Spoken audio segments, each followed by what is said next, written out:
All right, next is material control.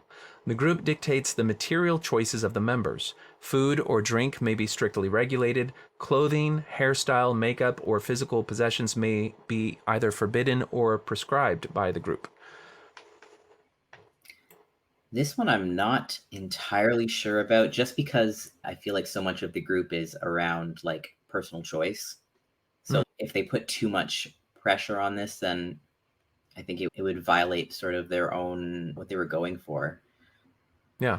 But when I read this, I think about situations in which, again, identitarian. So someone with an inner, a quote unquote, intersectional identity. So people who have like more labels might, if they were offering, like if they had an Etsy store or something, if they were offering products, then their products would be elevated above everyone else.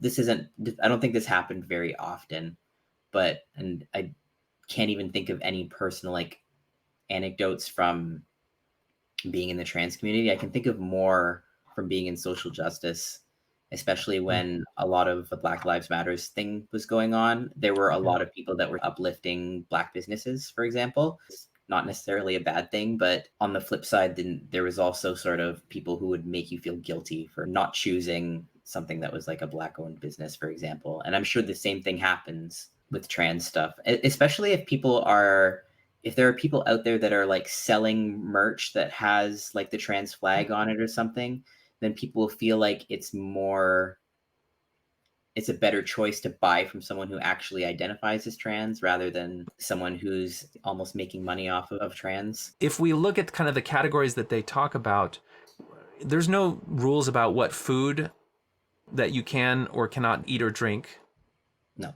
Like, as Mormon, for example, I couldn't drink coffee or have beer or tea. And then clothing is a little bit different because I think outsiders looking in might say if you adopt this ideology, you have to have multicolored hair, multiple piercings, and multiple tattoos.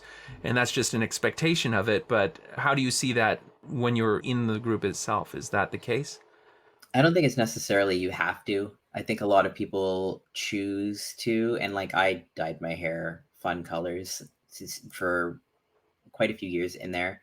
And I think that was more of just a way of setting yourself apart from the rest of society and just almost like identifying yourself in like a rebellious sort of way rather than something that you've been like expected to do Mm-hmm. necessarily.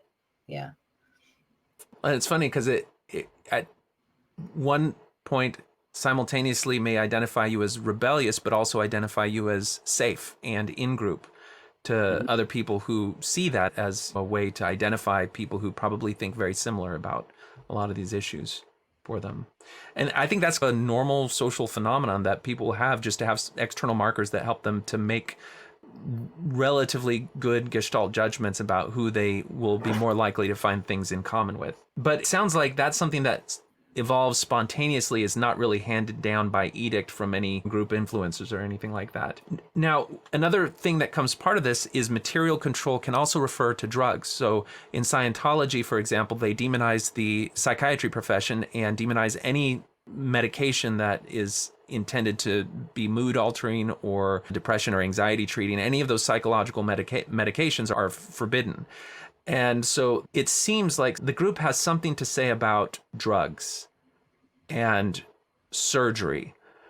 How strong is that messaging in the group? And is the messaging radical freedom where people should be free to do whatever, or is it people have to do whatever, or you will, so if you want to be the most righteous, then you know what you should do, even if we're not going to outright say it?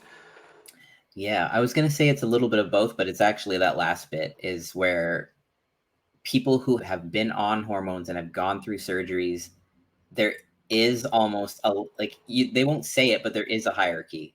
Like those are the people who have committed the whole way. And because I knew I felt it when a few years after I came out as trans, I was had already been on hormones. I'd already had top surgery, and I had a friend that identified as non-binary.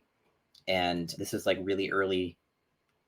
It was probably like 2012, 2013. And I did feel like he couldn't speak on trans issues because he wasn't Mm-hmm. actually wasn't trans the same way that I was trans. He wasn't committed the way that I was committed. I don't know if necessarily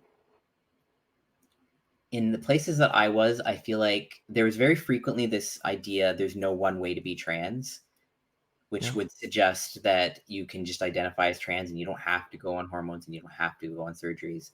And I think if you speak to most trans people, that's what they're going to tell you.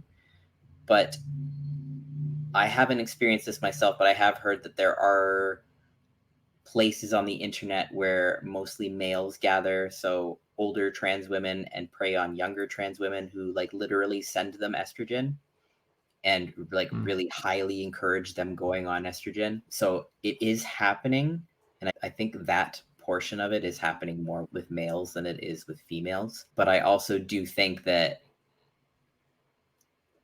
in order to be taken seriously, I think there is a feeling in the back of everyone's mind that if I don't commit the whole way, if I don't go on hormones, if I don't start having surgeries, then I'm not as committed as other people.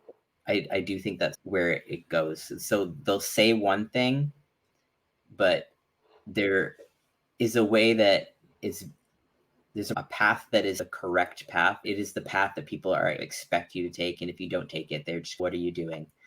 kind Yeah. of thing. There are social consequences to things that exist within the group that give you a higher standing or stature. And so there's a natural hierarchy that results as a result of that itself. And it does create a social pressure that maybe would hit you as a 22-year-old first encountering this a little bit different from a 13 or a 14-year-old who doesn't have as much of a sense of belonging and self-confidence, that may be more vulnerable to those messages about this is how you get respect, this is how you get treated seriously, as you have to take further and further steps. I think if you've watched any of the cult documentary sort of things, any group that has a rite of passage that may be really difficult, that rite of passage becomes something that defines how you express your commitment to the group and its ideals. And it sounds like there may be some parallels with that in what you're describing. But because that all involves changes to your material body, to how you are, then I think it would probably fall under this category of material control, even though it is done with the foundation that people should be free to make their own choices.